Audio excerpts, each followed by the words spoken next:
The building known as Mansion House provides a fascinating insight into what life at Oaklands College, when it started out as an educational establishment in 1921, may have been like. Throughout the building, there are many historical artifacts, providing a glimpse of what the building's history as an original gentleman's country home in what was then the parish of St Peter Rural. You can imagine how it would have looked when it was first built around 1782 during the reign of King George III. Carriages would have swept up the drive to the front of the house, and visitors would have been welcomed into the grand reception area by an array of servants, where a roaring fire would have greeted them on chilly days, with walls hung with tapestries and paintings. The original fireplace and hooks are still present in this room, creating a sense of its history as a home fit for the Georgian wealthy. In 1844, an extension was added to the property in keeping with the original architecture.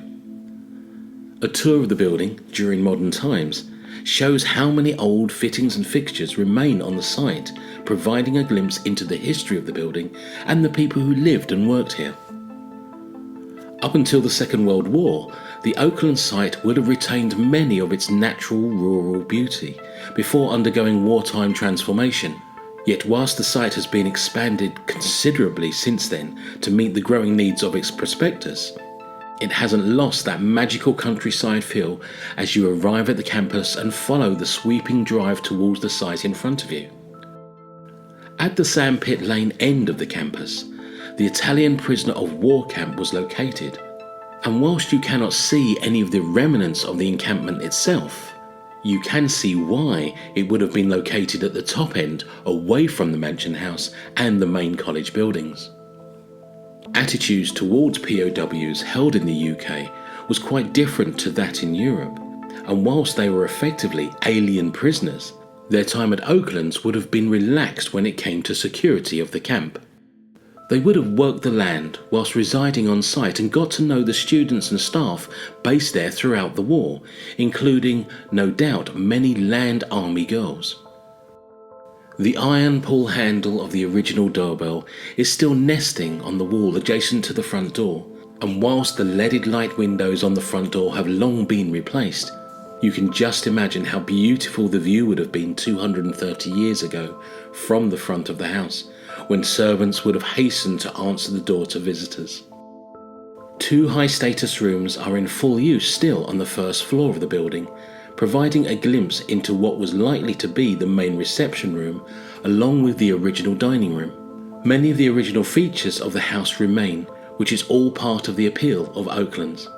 Even most of the doors appear to be original, including the ironwork finger plates, which remain along with the brass handles. Whilst the Mansion House is now an administrative HQ, it hasn't lost its original big house personality. There's a servant's staircase, an original safe, scullery, boot room, walk-in pantry complete with original racking, graffiti in the basement and on the roof, as well as wooden shutters, iron radiators with ornate brass fittings and wooden panelling. The basement is a real treasure trove for the researcher though, showing how life below stairs would have been. The scullery, whilst long gone, is still easy to identify along with the graffiti on the walls. What appears to be an old boot room next to the back stairs still contains the original stone sink, where you can imagine servants washing muddy footwear after a walk or ride in the extensive grounds. The basement archive room is stacked floor to ceiling with maps, registers, photographs, student magazines and other interesting documents that have been stashed for future generations to enjoy discovering. It is unusual to find a place of education with so much information all in one place, and that is partly thanks to Pat Joyce, who, as a former librarian, really became the custodian of the archive, collating up interesting pieces of history to ensure they are not lost in time.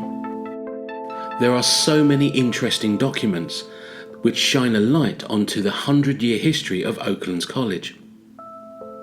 The treasure trove contains the original sale documents when the Mansion House passed from a resident to a place of study in 1921. Early references to Oaklands suggest that there are originally 3 properties on the site, which, by the Victorian age and from the 1861 census, it is evident that there were 3 properties still on the site, which may have been located on the site of the original 3-house feld. Despite the number of mergers Oaklands College has been through since 1921, the college has fought successfully to retain its name of Oaklands. Given the name of Oaklands has been linked to the site for centuries, it needs to retain its original name for many centuries to come. The manor of St Albans was, up until the Industrial Revolution, farmland, providing ample arable farming opportunities, making it a perfect location in 1921 to open an agricultural college on the site. Within the archives, the earliest reference to Oaklands is from the Middle Ages. It talks about the estate that now exists as Oaklands College, stating that it was once known as 3 houses, which is evidenced in the following records to the land and property.